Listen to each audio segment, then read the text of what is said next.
ana lamini na bolmada dugu Mali kono Mali ko kan ambe bele jele fo nungu wala nyuman don marhabu sele nema do o seba koro jigin be Bamako bi fato sabula ni samba kule ko ni 3h du matin sen baraka shuru Bamako kan o angone mbi fami ve sabula kuna fo ni jele tambulo ko ay Bamako pesoro ngami ngone commune jongo ala nema ko ni mbiya bi alhamdulillah an commune sisi mo ji de ñini nga ta nawni aywa basé ni le kuma ni wonna awta indon ay tado dugu jafura na mata commune belaw wa commune duruna kala bankura nunu la hawla ji e cheni ke yo la ji e cheni ke ala ka kesam nya nyuma nye medna kura o warte mu korna hal Gabriel Touré korna be fame ji la tew afore de afie wa uye mi vo absonga ke ko nyina samnya ndama do owo ni da jaka yi folo de ay sa ku folo fu ne ni kera ko jugu aw nga so bi ko dala mini jikana ta na ye tata tulo gele ya ka bana o masiki amafaya amafaye ko jita ci goro ko bla taaro bamulo wa ni taaro tabulo ana taaro soro sawo na atara dulo jirula na ala sona abi taaro soro subhanallah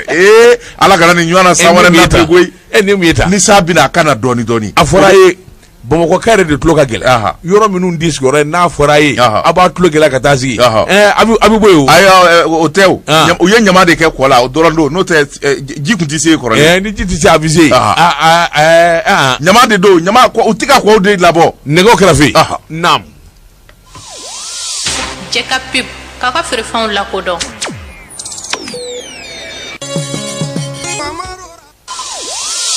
Jeka pip kaka firfon la kodo Jeka pip kaka firfon la daba tungara nam surafana mene ka fusani shiko na ye kana siga mbala chogo beti Joji Sedou ne be mbolo bugo kado mbe boni sebe mi nu kama le républicain wurudugu jekwa ni furuba nyada odo sebe ngura ni ya bolgo chien ba woro ani chien binani ani sabaye ikado sebe yi bigo mabla bolila mami ye sebe ni nge atwa de ko agibu sogodogo odo agibu sogodogo ko ça j'aime pas ça du tout et quoi ibolo de dala ibe halo jugodi halo ko juguya et micro là ça je vais te sanctionner ningo mi halo micro la ça bi club ne bora kala ma jugodi iye nyedi merci Joji Sedou semaine kala ko ako abo Bamako shera sumba akika don awasi kungele me ka kiri mingono kiri uyabla wati warela ni akili bala ikado almami yatabare minye abonani na janvier kalo temene na ikado akuma dugu jamana yi awa ayoroshila aku awa minye yatabare mingoni gera sababu ye ka abonani na to ade ko Musa Gindo ikado awa minye kiri ikado abulu dale kundo nga ni ye kritikala uka dunyoro nuka boro ta ka laje ibai ka fo akoma se ka tengu sabula awa minye kiri yere ikado dafala unde be anike wale do be ulu kanga ko sega lu ni jatiminaw wuli ka jow ani tashu ani shero ulu bele jile ngali mana dafa ikado sema boro mana daga puma mi kritikala ikado alem soro ka puma fo akuni yata kala je minye ni wuli ka jow nye ikado awo ma chama tochi jole kundo ka kono aku sabla ado minye kiri keme ani mugani kelinye ikado odekera o nga minye yatabare alaka hinana ikado mi ngoni ngara sababu ye ka bonani na no to ay Musa Gindo ikado sigi kera kasema ngura chama ngono ikado ulu kuma dafa o kuna funi do kumbe kritikala kundi mugo kumola ikado ulu shima dafa o kuma na manyuko ikado o kuma ko inga bla halbina ka bi 3e cabinet minye tribunali ni ulu ka wuli ka joke commune de la wote men ngofe ikado sekeli dafa kuna funi minum be o bele jile ka tengu ikado mi se ka to hakilina o bika sababa e aku procureur général pré cour d'appel ikado Bamako ya no Idrissa Arizo Maiga ikado ko ni kuna funi dini jugoina aku no yi boala ni yakili bala sam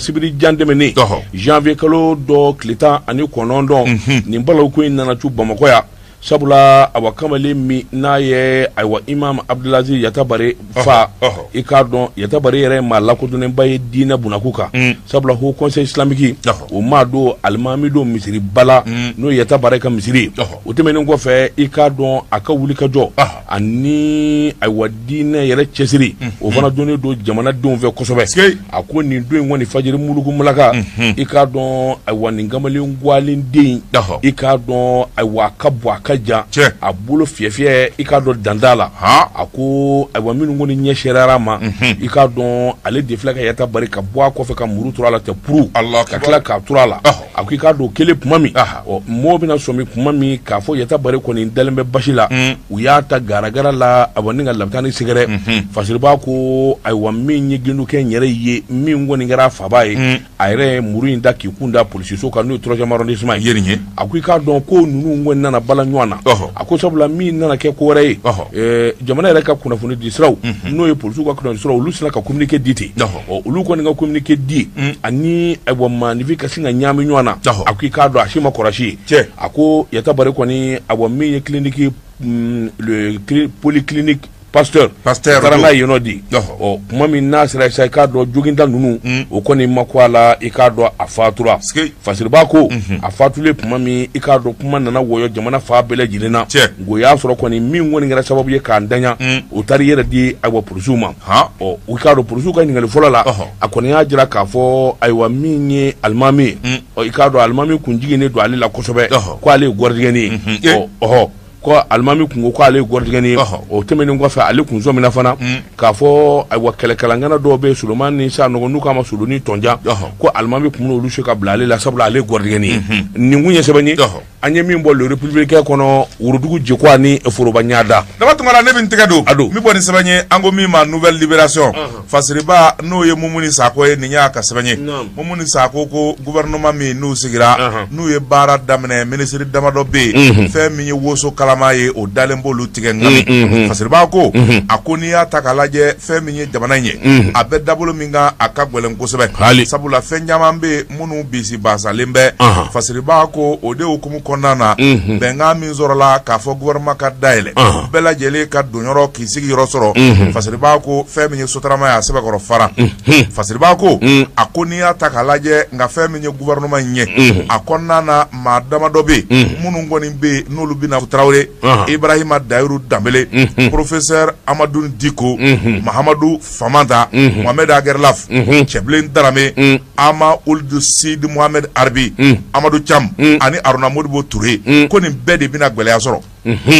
fasiriba ko dalu b'a bolo naam fasiriba ko a ko n'i y'a ta k'a lajɛ ninnu bilara minisiri jɔyɔrɔ minnu na a baaraw ka gɛlɛn kosɛbɛ sabula jamana kɔnɔna na an bɛɛ lajɛlen bɛ bɛɛ ta fan dɔn fasiriba ko a ko maa caman bɛ yen minnu tun bɛ jɔyɔrɔ kɔrɔlen na ni minisɛriw la u ye wulikajɔ minnu kɛ a caman kɛra gɛlɛya ye wala a caman ma taa maaw jimɛ sira fɛ fasiriba ko a ko n'i y'a ta k'a lajɛ Mali yɛrɛ gɛlɛya dɛ a taa ɲɛ wala a segin kɔ a bɛ nin minisɛri damadɔ de bolo fasiriba ko a ko docteur Temori Tulenda ale de ye kalanko minisiri a bilara maa min nɔ na o ye Abinu Teme ye Abinu Teme o dɛsɛra fasiriba ko fɛn min ye kalanko ye a nana sigi a sen kan daki a docteur Temori Tulenda min yɛrɛ bi fɔ n'i hakili b'a la fɛn min ye cɛ tɛ muso tɛ kalanko kuma min bɛ lakɔli la ale de tun b'a ko bɛɛ lajɛlen ɲɛfɛ o waati la fasiriba ko a ko yala ale maaw bɛna danaya sɔrɔ ale la wa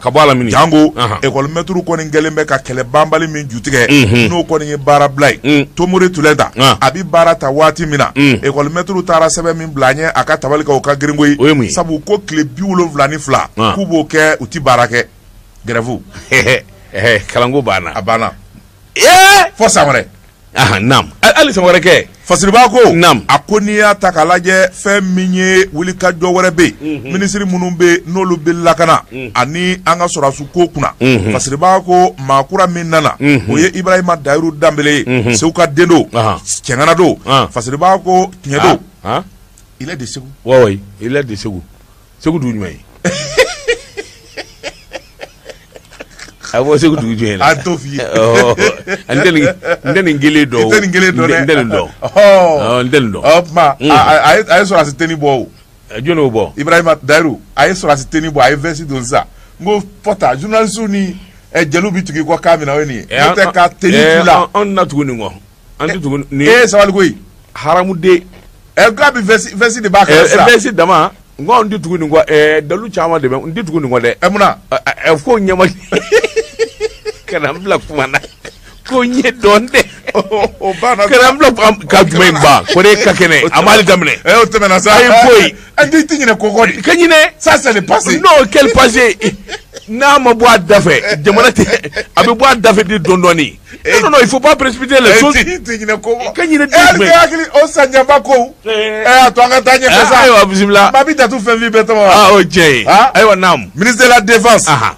Ibrahima Daourou Dambélé wuli ka jɔ minnu kɛlen b'a fɛ fasiri b'a ko fɛn min ye sɔrɔsiya ɲɛdɔn ye a b'o ɲɛdɔn kosɛbɛ sabula a ye kɛlɛ caman kɛ kɔrɔnfɛla in yɛrɛ a bɛ Kidali mara dɔn kosɛbɛ nka k'a fɔ ko a bɛna se ka jihadisi kɛlɛ in kunbɛn a bɛna se ka wuli ka jɔ kɛ lakanabaliya min bɛ Bamako camancɛ la fɛn min ye faali jugu min bɛ siyaw ni ɲɔgɔn cɛ k'a bɛna se k'o bali fasiri b'a ko a ko n'i y'a ta k'a lajɛ maa b'i yɛrɛ la ɲininka o la sabula Mali kɔnɔ sɔrɔsi jɛkulu caman dalen bɛ Mali ko ɲaami yɔrɔ de ka ca minisuma G5 Sahel ka taa fara Mɔku kan i t'a dɔn min bɛ min kɛ fasiri b'a ko Mali armée yɛrɛ bɛ marifatigiw bɛ gaca bɛ sema bɛ nin bɛɛ lajɛlen ye marifatigi ye yala Ibrahima Daourou Dambélé a bɛna se ka nin bɛɛ lajɛlen koro ni ka lakana sabati jamana kɔnɔ wa fasiri b'a ko ɲininkali tɔn bɛɛ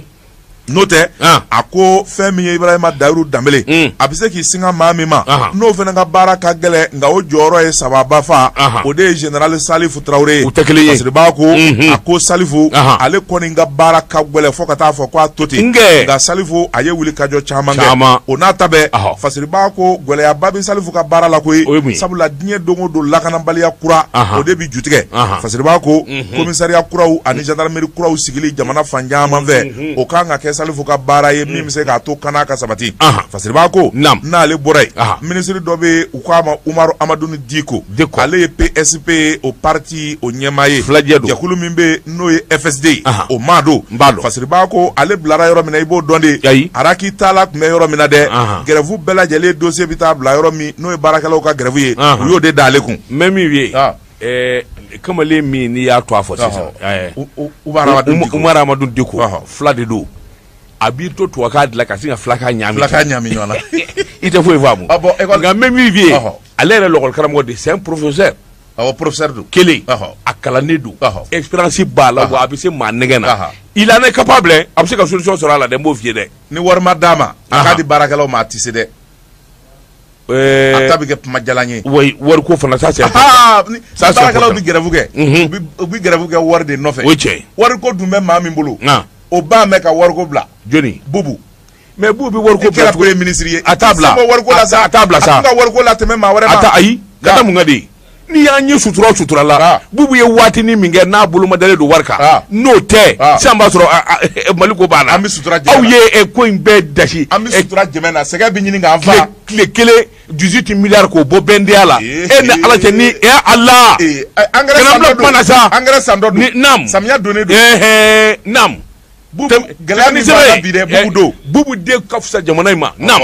fasiri b'a ko a ko n'i y'a ta k'a lajɛ Umaru Amaduni Diko ni jama kɛ Araki Tala dɛsɛra yɔrɔ min a yɛrɛ bi dɛsɛ ye pelengetewu sabula kilisi kura t'a da fasiri b'a ko sabula fɛn min ye baarakɛlaw ye u ka laɲini caman dasilen bɛ hali UNTM olu ye laɲini caman kɛ laɲini layidu tara u ma timɛ ni jama kɛ Umaru Amaduni Diko a yɛrɛ a bi kɛ cɛ sonsorolen ye fasiri b'a ko maa wɛrɛ min bɛ ni woso kalama dar'o tigɛ o bilara sanfɛ kalanko kunna o tɔ de professeur Mamadu Famanda fasiri b'a ko a ko n'i ye Famanda ta k'a lajɛ sanfɛ kalan de dira ale ma ekɔlidenw ka ca fo a to ten fasiri b'a ko diɲɛ don o don grève muru b'u bolo BC b'u bolo yala ale na se ka kalanko bila a minɛn kɔnɔ wa fasiri b'a ko o fana bɛ gɛlɛya maa wɛrɛ bɛ yen min n'o bilara usine ko ni jagoko kunna Mohamed Agerlaf n ka foyi t'o fɛ je n'ai rien à voir avec lui kabini 91 ni diɲɛ bɛ minisiriya la a ni débrouillé c'était cadre valable Ala de b'a ka gundo dɔn Mohamed Agerlaf Ala de b'a ka gundo dɔn wa jagoko dira gouvernement marché na Mali kɔnɔ cɛ in ma kɛ ministre min na ne kɔni ma a yɛrɛ de b'a ka gundo dɔn c'est pas mon problème an ka tɛmɛ c'est un cadre valable ayi d'accord ok c'est toi qui le dis nam fasiriba ko a ko Mohamed Agerlaf jago ko dilen b'ale ma waati la waati min fana n'a ka gwɛlɛ sabula fɛn min ye usine ye u bi kule la courant bi tigɛ a ko si ma gɛlɛyalen bɛ fo ka taa fɔ k'a to ten a tɛ se ka sa fasiriba ko fɛn min ye da dumunifɛnw ye o fana o sɔngɔ yɛlɛlen bɛ yala Mohamed Agerlaf na se ka sɔngɔ jigin kɛ wa fasiriba ko nin waati in na a bɛna gɛlɛya fana ale ka baara ka gɛlɛn kosɛbɛ maa wɛrɛ bɛ yen ale ye FSD maa ye jɔyɔrɔ min dilen b'ale ma o de ye fɛn min ye Mali ani jamana wɛrɛ cɛ koɲɛw ɲɛnabɔli ye n'o ye ministère des affaires étrangères ye mun kɛra cɛni nanda ka fɛn bɛ ɲaami jibi Benson kɛ an bɛ kuma de kalanden de don Benson de don kɛ i t'an bɛ biri waliden kunna ka fɛnw ɲogolo ten kalo in yɛrɛ la maa bi i bɔnburamuso ni fiɲɛ cɛ dɛ naam ni ye mun ko ye fasiriba ko misi kana k'a la bilen dɛ fasiriba ko sumu yɛrɛ an sunnen naam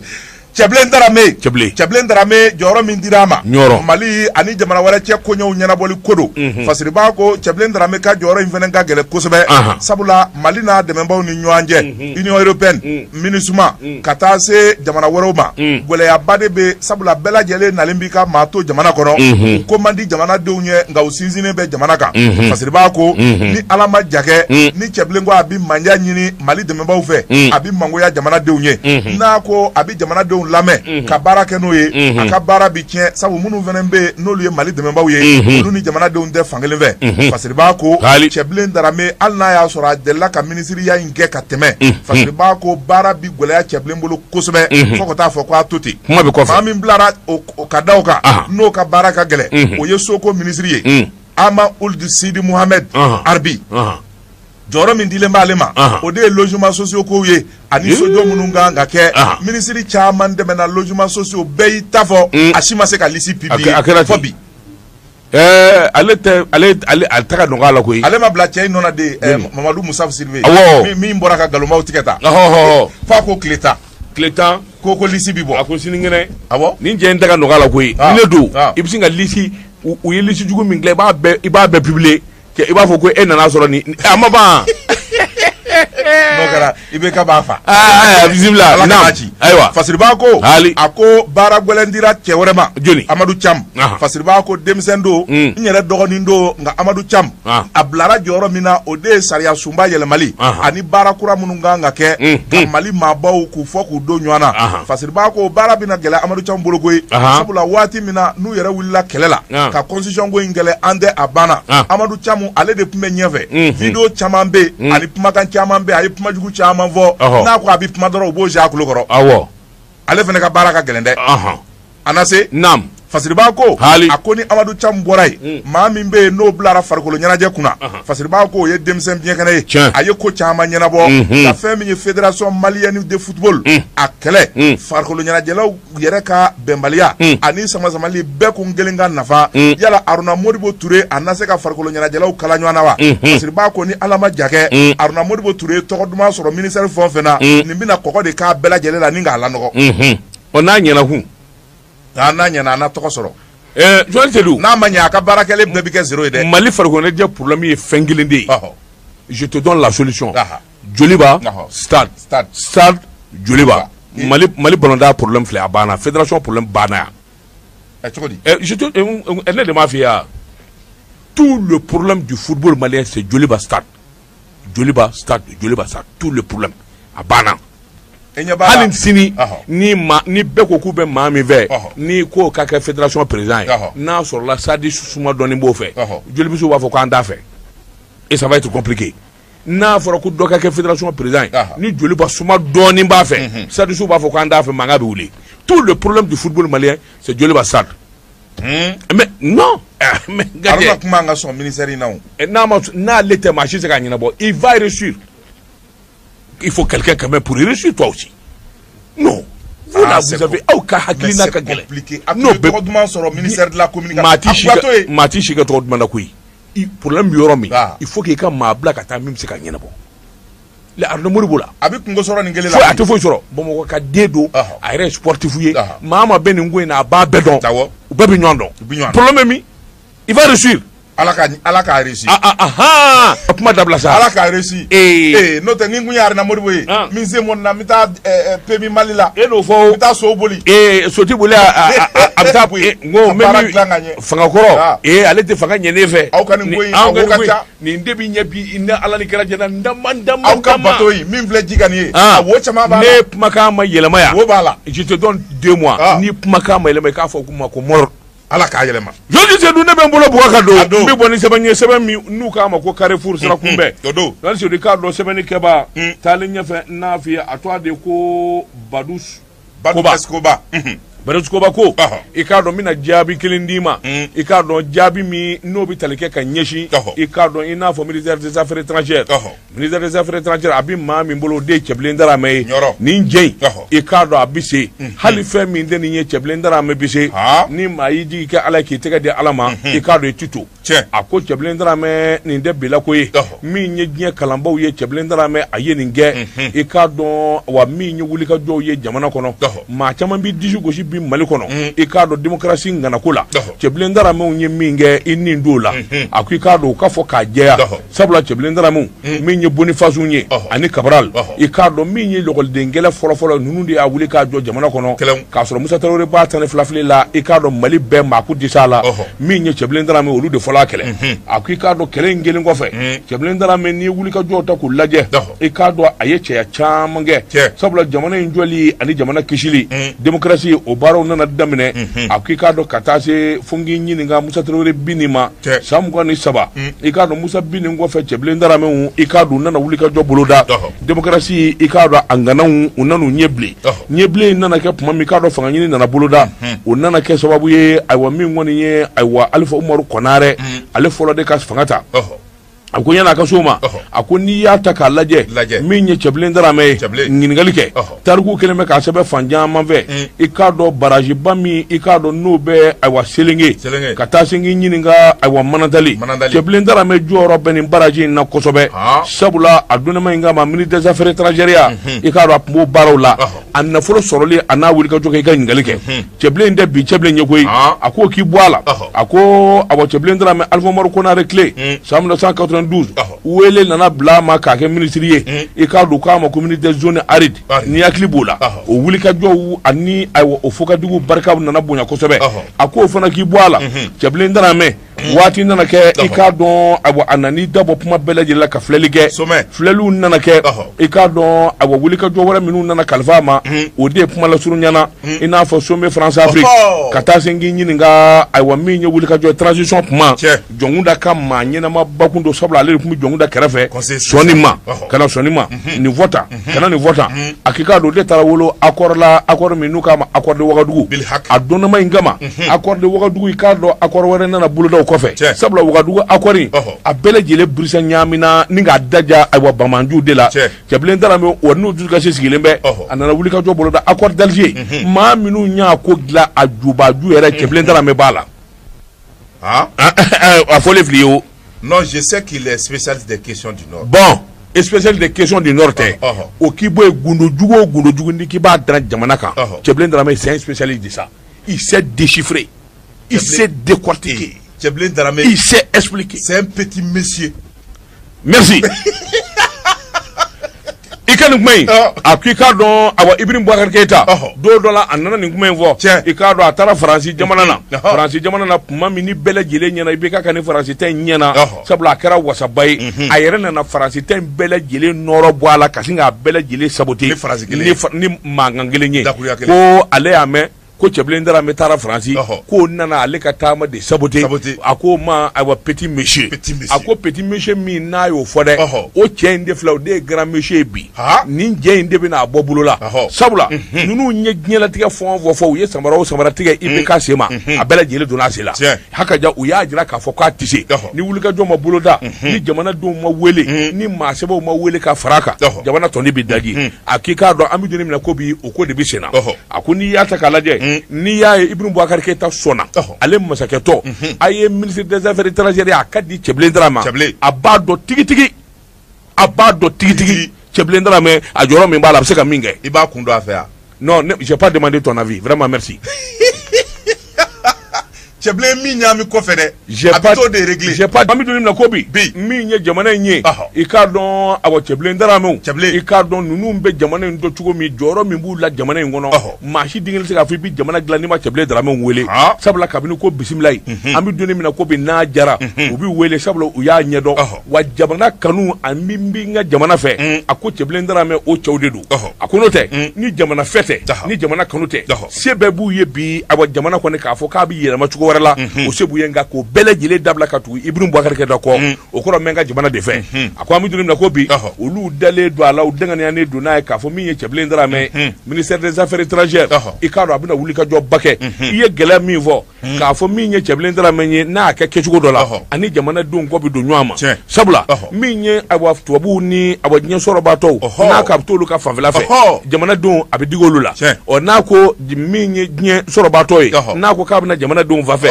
a bɛ digi olu la cɛbilen daramɛ ka piège k'a ye nin don a mɛnna wa kabini a ma taa o don ko k'a taara tubabuw fɛ a ye tiɲɛjala min fɔ tubabuw ye i y'o mɛn de fa ye la o e ɲɛ bɛ sagajigiba la a gere o tuma gere tɔ b'a la cɛbilen ko a bɛ tuli kɛ de cɛbilen ko ale ka ko ti maa bolo koyi a bɛ ala de bolo n'a y'u ja a ka si kungo na sini de Mali bɛ segin Maliya la a bɛ di malidenw ma tubabuw ka ŋanamu ni janfa ye min ye ale cɛbilen daramɛ a b'a fɔ n'a ka sɔgɔmada kelen bɛ bɛn a ma a bɛ bɛn a ma il va pas durer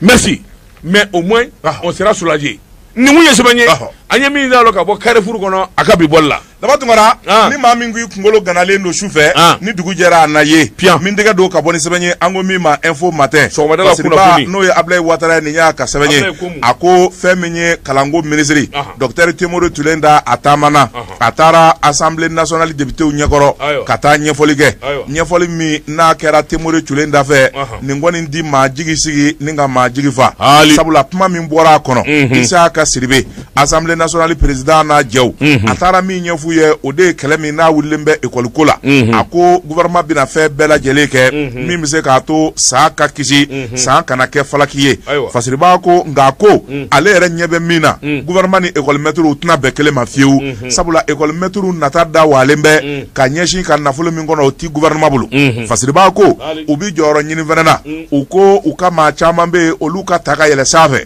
ni ka t'u bila jɔyɔrɔ la gouvernement y'a jateminɛ k'a fɔ o de bɛna ni fiɲɛba ye sabula n'a ma jateminɛ ni hakili ye a bɛ kɛ sababu ye école maître bɛɛ ka bɔ classe kɔnɔ ka t'i sigi bureau kɔnɔ fasiriba ko o de gɛlɛyaba bɛ yen min kɔni bɛ yen ni gouvernement tɛna s'o ma fasiriba ko a ko hali wari ko nasara la gouvernement a ye dɔ to koyi sabula a ko école maître ma fɛn min ye aw ka so sarako ye 4,000 an b'o fara aw sara kan école maître ko pɛti ni 16,000 tɛ ka jigin fo ka n'a bila 6,000 la catégorie an bolo ti don fɛn wɛrɛ kɔrɔ fasiriba ko 80,000 à 30,000 francs de prime de logement. Lɔgɔlɔgɔ u kelen o kelen yan. Kelen o kelen. An ma daga b'an kɔ an bɛ mun sɔrɔ. O nin tɛ sara la dɛ. Olu kelen b'a n'o bɛɛ sɔrɔ o. O tuma anw b'an dabiri jala la wa. Olu bɛ kala wa. Aw tiɲɛ yɛrɛ la monsieur n'o ka kan. Monsieur n'o ka kan. Aw naamu aw n sɔnna o. Fasiriba ko a ko gouvernement ko école maître ni fɛn ka kan min tɛ nin ye nka a ti bolo la o tuma école maître ka jateminɛ kɛ u ka segin kɔ min bɛ se k'a to kalan ka kɛ. est-ce que Temodou Tulenda ko sigikafɔ min kɛra ni école maître welela la jamanakuntigi ani conseil des ministres fɛ o banna ka t'o la Fasiriba ko o b'a jira k'a fɔ école maître sɛlilen don ko bɛɛ la koyi u bɛ min kɔ n'o ma d'u ma u t'a dabila jamana dun ko o se t'ale ye. O tuma n'an tɛna to kalan kɛbali ye Temodou Tulenda ko fɛn min ye année scolaire ye n'o ye san ye a bi sauver ni école maître ye wala ni école maître sɛlila a bi k'u kɔ. O tɛ kuma ɲuman ye dɛ. Nous allons sauver l'année avec ou sans les enseignants. Non, avec.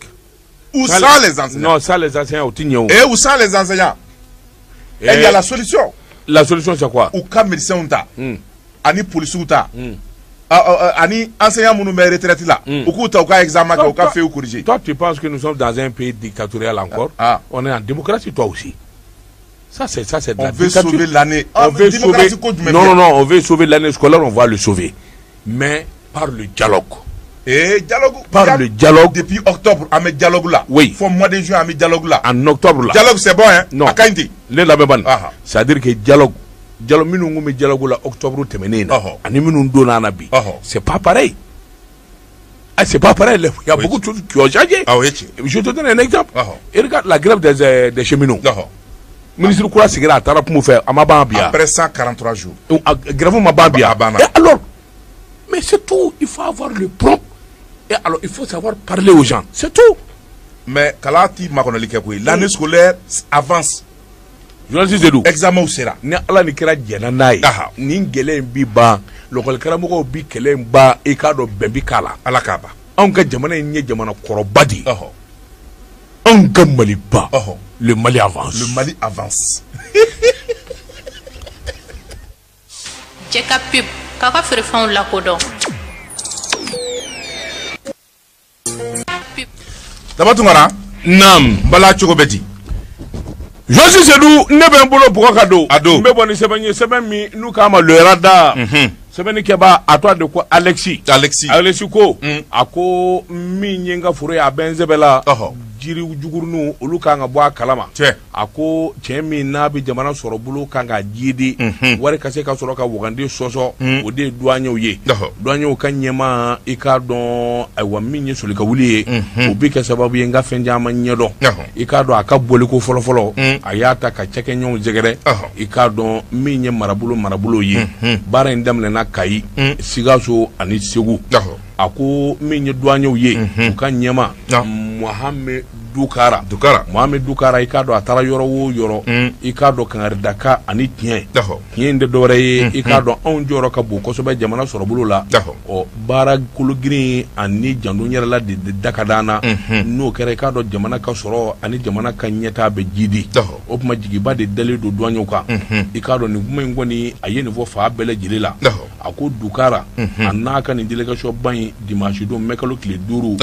douane directeur général i k'a dɔn u sina ka wuli ten jasayi min kɔni ye ka yanfa ye ka yen sɛgɛrɛ a ko n'i y'a ta k'a lajɛ délégation yɛrɛ chef de bureau asahula chef de bureau ani du contrôle interne min ye Mamadou Saro ka taa se awa directeur de renseignement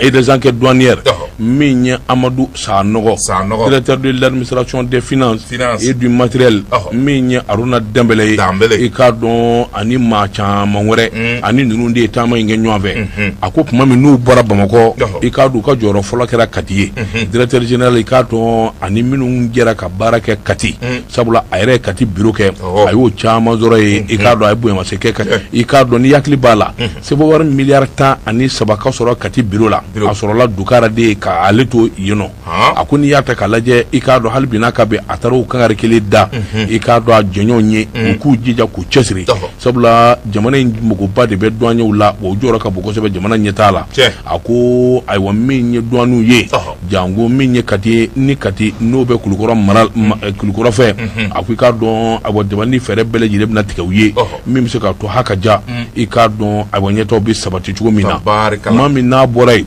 Jejeni i k'a dɔn o bɛ Kati ani Kayi ni ɲɔgɔn cɛ a ko n'i y'a ta k'a lajɛ miniti 30 i k'a dɔn a y'o jɔli kɛ ka jisumaw min ayiwa baarakɛla minnu bɛ k'olu fana lajɛ i k'a dɔn baarakɛminɛw minnu bɛ k'olu lajɛ a ko su 21 heures bɛ taa se dana bɛ gosi kuma min ye délégation ye i k'a dɔn u donna Kayi kuma minnu donna Kayi o y'a sɔrɔ sɛgɛn kɛra sa o surɔfana dun bannen kɔfɛ bɛɛ lajɛlen taara i ni k'u lafiya o dugusɛjɛ sɔgɔmada joona directeur général de la douane min ye Dukara ye a wulila min ye Kayi ye i k'a dɔn ayiwa douaniers ka so minnu bɛ yen baarakɛminɛn fɛn fɔ bɛ yen i k'a dɔn fɛn o fɛn n'o bɛ tali kɛ ka ɲɛsin douaniers ma a wulila ka taa nin bɛɛ lajɛlen lajɛ i k'a dɔn ani douaniers yɛrɛ nana sigi ka kuma i k'a dɔn hakaja fɛlɛtɔw k'olu da jira ɲɔgɔn na i k'a dɔn o don kelen min ye Kayi gouverneur ye maaba minnu bɛ Kayi ka taa ayiwa foli k'olu ye a ko i k'a dɔn a ma dan o ma koyi o don kelen directeur i k'a dɔn a labanna sa k'i kun da i k'a dɔn min ye bɔda ye n'o ye Kayi bɔda ye n'o ye Diboli ye i k'a dɔn Diboli hakaja ayiwa min ye douaniers ye u ka wuli ka jɔ fanga ka bon kosɛbɛ Diboli sabula o ye Mali donda ye n'i bɛ bɔ Sénégal a ko douaniers tɛmɛnen kɔfɛ transitaires ka taa se maa o maa n'o ni douaniers bɛ baara kɛ ani ninnu bɛɛ lajɛlen nana ɲɔgɔn ye sabula min ye Sénégalikaw ka douanier fana directeur ye o directeur ba fana kun kan ka na a n'o kun kan ka ɲɔgɔn ye kɛ ka baara dɔ kɛ o ɲɔgɔn ye kun bɛ tali kɛ ka ɲɛsin i n'a fɔ simanko gɛlɛya a y'a ɲini Sénégal douaniers ka directeur fɛ siman gɛlɛyalen don ayiwa gɛlɛya minnu donna a na a hakilina minnu donna a na i k'a dɔn a y'o bɛɛ lajɛlen fɔ o fana layidu di kɛ k'a fɔ hakaja n'a seginna a ka faamu a n'u ladon ne nguma nuna o i ka do labana sa ka min ngal directeur général i ka do nana kayi i ka do hakilina wu ani bara minu nganga ke ka joko fo nyanye akuni ya ta kalaje minye kai ka ufi mami obi kunje directeur labana ki kunda awa minye sigaso ka teme zegwa herama kone i ka do directeur général ayini bele yile salo a ko sigaso ko ma alebe ala tanu apolu wali nyumando alebe wele domi ka ke doandi directeur o ya sura alebe sigaso yandi o kuma abado sigaso e du mi nye joro mi sigaso la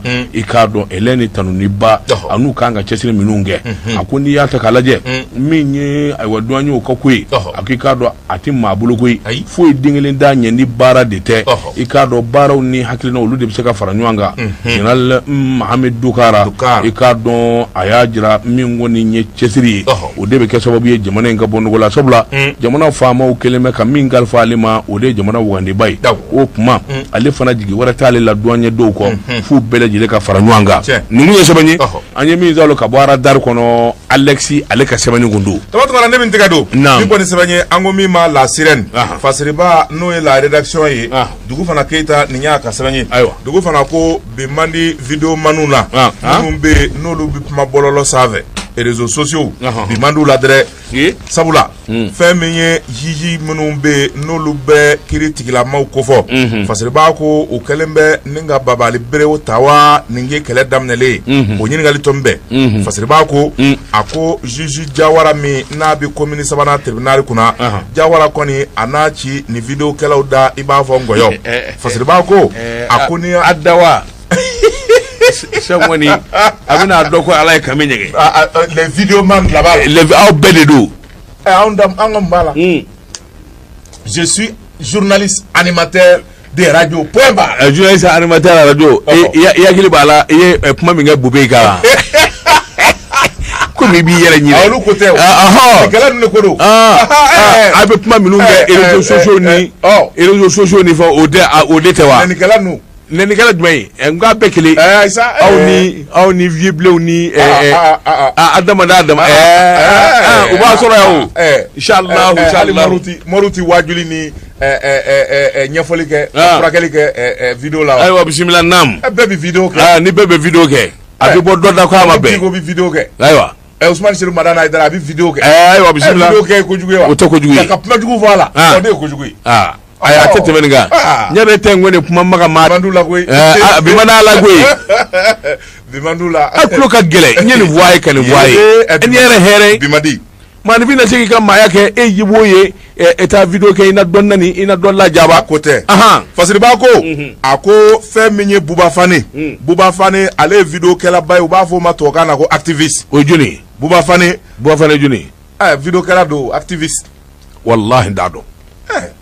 Buba Fane est un organisateur de spectacle. Allez de lui, sida foutu organisé. Halouye concert Bamingue Bercy. What dadon oui. Un jeune dynamique travailleur. C'est un travailleur. Covid. Itala ku bagarama. Aywa bismillah. Nam. Fasiri bako ako feminye Buba Fane feminye kuna shiningo tara teke ka kangami fasiri bako Buba Fane mene kunte dore aye video do de ke video mina abi jalaki koni bi o abi amisiri do ka fasiri bako ako feminye Buba Fane ka video nye aye puma gwele njama vo puma gwele munu yerebe no bi ke babaliye ka nyeshi misiri manuma Zerbako olu fene taru tada bogo jeneka fe mingoni ye kiri tikila mawye olu ye chibla Buba Fane mo yorani be ka menenwe ninga Bamako kura kasoboma magwenai Fasiribako ako Buba Fane tan obibla mi nona ode jenen sukodogo ale sederi o militanye asigero benembe francima mimbi baneni kiseble keta fibi bolo biri kulo la de muso inde do nemo de logo ye Allah kibaru wallahi e ala kana tukai journée de do wallahi nete nunu mi ibala ja jugo de ngala kana tukai la hawla ay iba so ko de ka téléphone na ngo réseau de do ni ba kono de bai ni ta ko de ta yo u se blé na de nga so dem senuna ibi baneni jugu ni faneni jugu mi don obo de ke way mais baneni kala tew aminu mba la jede aw dedu réseaux sociaux quoi. Mais réseaux sociaux, tu n'es pas obligé. Par exemple, moi, je vois jamais. Mais réseau mindo fon fo be na bita ke banani de fanane bo réseau la réseau mindo na nga nyefi abi komi groupe nu yi blaka akadi amandi abini ka téléphone ko merci au groupe ko ñu ñado imana ne bla ñe groupe ka la première des règles mais mba digi fola ni ya digi abi fo ko quitter le groupe mba ko OK mbi quitter ni nya quitter mi kla ka abisi kuni supprimer mba supprimer ka haramu ka boy donc ne tout doit là je te donne même pas le temps de voir on doit là Fasiribako nam ako jene sogodo ale fene minena anale sabula ale kunye neni chama vo ale reka neni sera jamana kundigi ba ani dine nyema do be ayolu sebe koro neni u dajuguba neni ningu demse neni Fasiribako jene sogodo ale kunye arasiba ci la fasambaye Fasiribako nga ame do mina ko bi ale fene minele mbe ninga ta datugu bole Fasiribako ma wara munu me no video kala juguye ka kon jene sogodo ya no lu minena ku datugu Fasiribako oye dobe ko arasjal Arasijal ale fana ndari sigi yara obi hali television oba gla video la kapma iba fu bi matériel da chomi asriba ko Arasijal ale fana video doke fe minye karamogo sho ala baya ye ko la goshi ko sebe ani muso do ka galonjugu chama ngoni ntike ka dawla fasriba ko ako oko ere tara laba tribunal la fasriba ko olu fana minelembe ningu datugu bi fasriba ko akwa medo mina ko bi e réseaux sociaux puma agwele arasa ko sabula mao ma be no ye puma jugu fo ka teme munu nye neni ke ka teme Fasiriba ko buba fane teme ne ko fe ka boy bolo de bina mana bu bela jele no fe jango mimbe no blalembe kiri kuna no ye Maliki Kulubali chegelendo Fasiriba ko mamindo atiko damene ka dabla Fasiriba ko mamindo fene fe menye sharia ka senifo ka sa dana abode ke Fasiriba ko fe menye video manu ko ni munu nyana video kela ko ni de Facebook ga ubinyi nga dugu blabi bela jele kono mole do sabula tege kera bo fane mina ko mina gore o ye président Masuruna Mai bi be ka de defa no minena forola jiru tigali mana damne ni adamne shila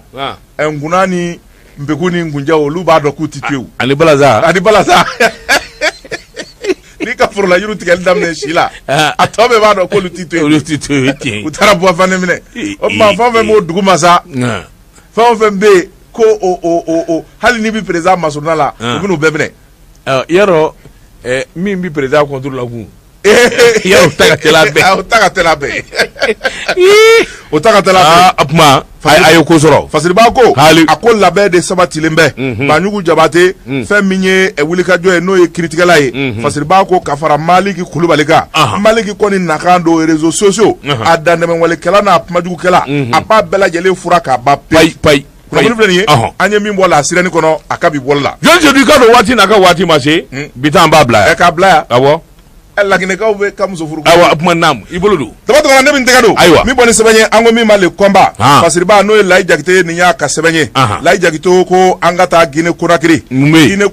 ani Mali bi dancɛ bɔ n'a y'i ja yɛrɛ a fɔ Guinée ni Mali an ye jamana kelen ye sabula ni Manden fɔra Manden fankelen bɛ Guinée fankelen bi Mali la Fasiriba ko fɛn min ye maninkaw bamananw ka taa fara fulaw ni siyaw kan olu kelen minnu bɛ Mali la o kelen de bɛ Guinée Fasiriba ko a ko Guinée kaw ka fama n'o ye Alpha Condé ye a ye yamaruya dɔ di wa yamaruya in kɛra sariya ye sariya min n'a bɛna gɛlɛya maa caman ma u ko bɛɛ lajɛlen ka da muso kelen kelen ma maa si kana filanan furu monogami o kɛra dɛ minnu sigilen bɛ Laginɛka minnu sigilen bɛ Laginɛ wa ta hali n'u bi jamana wɛrɛ muso kelen o bɛ se ka kɛ cogo di a dɔw taara dɛ an b'a Alpha Condé silamɛ tɛ de silamɛ don silamɛ kɔni tɛ silamɛ don dɛ musow de y'a bolo tɔnɔ min ka d'a kɔ a sɔnna non est-ce que i ye kuma in faamu i tulo ma jɔ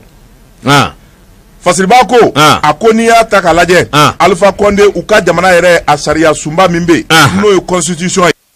ye u y'o yɛlɛma Fasiriba ko constitution kun ye min fɔ o de ye k'a fɔ n'i bi muso furu i bɛ se k'a kɛ monogami dɔ wɛrɛ ye dɔ fara muso kan k'a ka dabila Fasiriba ko a ko n'i y'a ta k'a lajɛ fɛn min ye Alpha Condé a ye musow wele ni ka yamaruya di k'a fɔ a sɔnna loi u taara voter assemblée nationale la Laginɛ kɔnɔ Laginɛ député maa 73 de tun bɛ salle kɔnɔ 71 k'u sɔnna monogami ou rien ni bi dɔ wɛrɛ furu i bi demande de sɛbɛ ka tɛnburu nɔrɔ a la k'a ci muso ma n'a jɛnna n'a ye o tuma dérogation bi d'i ma i bi filanan furu n'a ma jɛn n'a ye a ti kɛ dɛ n'a o jɛnna i t'a furu sa o don dɛ muso fila ti furu Guinée bilen dɛ ni e bɛ fɛ ka dɔ furu misali ne bɛ fɛ ka dɔ furu sisan i bi demande de sɛbɛn k'a ci ka di ma ka tɛmuru k'a la i k'a dɔn kuma Laginɛ ala an ka sabanan ni naaninan ayi ko filanan fɔlɔ ti taa ayi an kɔni bɛ se ka taa an ta ye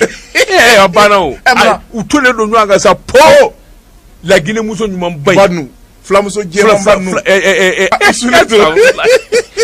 Alpha Condé président yɛrɛ ka loi sigi k'a fɔ muso fila ti furu o tuma o ne ko Usumani Matari Sherifa Hayidara wada kali diinɛ ɲɛmaa tɛ yen demande de sɛbɛn k'a ci muso ma non o tɛ sariya la non o tɛ sariya la ni muso ma sɔn n'a ma accord k'i ka demande e bɛ ban mun na de i bɛ ban ka da mun kelen kan nɛgɛ Allah i bɛ muso de nɛgɛ wa n'i bɛ fɛ ka sabanan ta i man kan ka sɔrɔ ka taa sabanan Joël Sedou mi kelen kɔni bɛ yen 0,001% signé ba a tɛ yen n'i y'a d'a ma a b'a minɛ k'a fara a banna o Allah bɛɛ kɛra muso kelentigi ye Laginɛ awɔ n k'a sɔrɔ mɔkɛ dɔ la ko muso kelentigi bɛɛ ye chrétien ye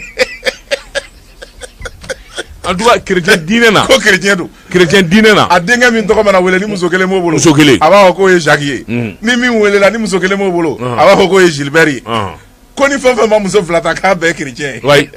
chrétien kɔni muso kelen o y'olu ka sariya ye silamɛya la i b'a ta fo naani ani jɔnmuso ayi o an t'o tile la o ye haramu ye haramu tɛ dɛ Joël Sedou k'a ka waati n'a ka waati ma se bi ta an b'a bila yan o tuma an bɛ dugawu kɛ Laginɛ cɛw ye hakaja i k'a dɔn a bɛ dugawu kɔni k'u ye sa o nin bɛ taa wolo min na a furu caman bɛ sa dɛ k'o f'i ye dɛ n bɛ min fana f'i ye n'i ye muso ka droit caya jamana o jamana kɔnɔ furu ti barika sɔrɔ jamana kɔnɔ ayi je donne l'exemple en France ou aux États-Unis ni muso bilara ɲɔgɔn na au lieu que e k'i plaigner muso de bi a sigilen to dɔrɔn ka téléphone wele polisi b'i n'i nɔfɛ ou bien CRS b'i n'i nɔfɛ bien sûr u b'i minɛ ka taa n'i ye ni muso kɛlɛla au lieu que muso ka t'u ka so muso bi polisiw de wele polisiw b'i bila kɛnɛma fɔlɔ sani kɛlɛ ka ban sani kɛlɛ e bɛ taa kɛnɛma fɔlɔ oui tout à fait bon muso ka droit mana caya o de kama olu ti furu kɛ u bɛɛ ta ye compagnon contrat bon o daga di muso la Joël Sedou n'i ye muso ka droit caya jamana o jamana la cɛw bi sira furu ɲɛ furu tigɛ dɛ oui mais c'est vraiment dommage de le dire Joël Sedou k'a dɔn diɲɛ laban in yɛrɛ la min ye nin kalanw ni ani ni musow ka kuma droit muso ka hakɛ a cayara diɲɛ jamana o jamana na jamana fasana hali Mali donc c'est à dire c'est une vérité n'i ye Mali ta k'a lajɛ bi n'i ye Mali yɛrɛ ta k'a lajɛ muso ko kuma yɛrɛ de cayara a ko la musow kan ka nin kɛ nin kan ka di musow ma kabini o kɛ nin kɛra i k'a dɔn ko bɛɛ barika banna ten tiɲɛna musow ni bonya ka kan musow tun bɛ rôle min jouer fɔlɔ u ka segin o kɔnɔ u banna o ma nka ni a kɛra muso kɔni kɛra sakɔsibatigi ye i k'a dɔn a yɛrɛ b'a sigi muso ni cɛ bɛɛ dama ka kan muso ni cɛ bɛɛ dama ka kan o bɛ fɔ diɲɛ jamana o jamana na ni Ala ma jan kɛ i k'a dɔn a jamana fus n b'o f'i ye dɛ a tɛ i kɔrɔ nin ye de i ye français exemple fɔ n'o f'i ye wa ça c'est vrai et alors bon Mali kɔnɔ c'est la même chose voilà muso de bɛ fɛn bɛɛ fɛn voilà i ma ye an ka denmisɛnw de cogo dɔ dɛ droit des femmes musow bɛ n'i nɔfɛ dɛ droit des femmes u kana kɛ maa ma nana nɔfɛ n'i ma n bɛna kuma jugu fɔ i ma deli ka wele APDF la fɔlɔ wa n'i sera yen don o don musow na ko da i kan mais ni muso ye ne wele APDF la a don APDF bi ten parce que n'a fɛn f'u ye u bɛ min faamu APDF ti k'a la APDF ye bilen o u kana convoquer non fo n'a sɔrɔla hɔrɔnw dɛ fo ni hɔrɔn tɛ ni fo ni hɔrɔn kɔni tɛ ni hɔrɔn don k'a fɔ jamana in den don n'a fɛn f'u ye u bɛ min faamu anw wolola min na o tɛ nin ye o wa APDF ni kɛlɛ b'i ni muso cɛ n'u y'a mɛn n'Ala ma jaga u b'i ka furu tɔ sa sabula olu bɛ taa avocat ni fɛnw de ta ka taa bila ka muso yɛrɛ dɛmɛ cɛ la o tɛ furu satɔ ya parce que muso ni cɛ bi kɛlɛ a bɛ ɲɔgɔn haramu mais a bɛ tila ka segin ɲɔgɔn ma mais ni APDF y'a sen don a la ka avocat ta ka di muso ma ka cɛ kɛlɛ o y'a tiɲɛnen furu ti kɛ bilen Joël Sedou k'a dɔn Ala k'an sutura jamana n'a cogoya filɛ Mali Ala ka Mali bɔ hali bi n'a ka bi musow k'u ka droit y'u ka droit d'u ma u ka droit ka d'u ma nka kɔlɔlɔ u fana ka minɛnba sigi dɛ siga t'o la u ka minɛnba sigi an bɛ kɔlɔlɔ kɛ k'a fa tewu de bɛna ban pewu furu bi ban dɛ Jɔnji Sedu i k'a dɔn bi ta an b'a bila yan nɛgɛw kɛrɛfɛ i k'a dɔn madame Konate Asa Dambɛlɛ madame Konate Asa Dambɛlɛ i k'a dɔn a karamɔgɔ b'a kɛrɛfɛ n'o Gibson contrôle Gibson e ne fila nengun bɛ ɲɔgɔn na kunnafoni ni k'a jɛnsɛn surafana tɔw mana don su in na mɔgɔw k'u hakili to a la sa i bɛ kɛ nin gafe kelen ka nɛgɛ ɲɛ 20 an bɛ bonisi la o bonisi mun ye bi sun ye bonisi ye foyi tɛ ala y'an bɛɛ dama kɛɲɛ ka climatiseur ba in k'a dasi an bɛɛ kun fanda ni fama an bɛɛ ka kan Sedu an bɛ ɲɔgɔn nɛgɛn de wallahi bila su ka jugu hali ni glasi nana su ka jugu su ka jugu sa cɛ hali ni glasi jiginna e ni mun ye ta a bɛ mɔɔw fɔ bi ta bi ye boni foyi tɛ yen a ka jugu yɛrɛ de e kun nugu den filɛ ka taama nin ye a bɛ maa yɛrɛ de fɛ k'i bɔ i da su ka jugu de hali ni glasi de nɔrɔli fara la su ka jugu a ka jugu kana nin fɔ sa wa ne ye jateminɛ dɔ kɛ ni sumaya nana kɔngɔ de bi juguya mɔgɔ ma ne ma se k'o faamu ne y'o f'e ye o san in ne min filɛ bi su bi juguya ka tɛmɛ don bɛɛ ta kan a tɛna k'i ɲɛna de ala ka suntigɛ jira an na amina Jɔnji Sedu k'a dɔn ayiwa min ye nɛgɛ ɲɛ kolo gansan ye hakili baara bɛ se ka na k'a daminɛ minnu fo ka taa bila 5 heures du matin i k'a dɔn kuranɛ jigiw ni ayiwa i k'a dɔn min ye zikiri dumanw ye k'olu ɲɛfɔ silamɛw ye karamɔgɔ la bɛnnen don a Yunusa olu bɛ bolo Yunusa Sakɔ Dafi Mori karamɔgɔ bi yan o Yunusa Sakɔ safinɛ duman tigi bi yan Yunusa sa kabako Yunusu don wa a nana de a nana Yunusu a bi yan Seku bi yan dɛ a bi yan ayiwa nin Dafi Mori ko tɛ de a bi yan min bɛ Abidjan n'a kelen bɛ ka kabako kɛ a nana de a bi yan a bɛ mini a sigilen bi yan i y'a ɲɛma ni Yunusu ye joona nɛgɛw kɛrɛfɛ bi ta an b'a bila ni Ala sɔnna i k'a dɔn sini sɔgɔma anw bɛ ye kɛnɛ kan sɛbɛnkɔrɔ bɛ bɔ k'olu lakali wa salam Jɛka pub k'a ka feerefɛnw lakodɔn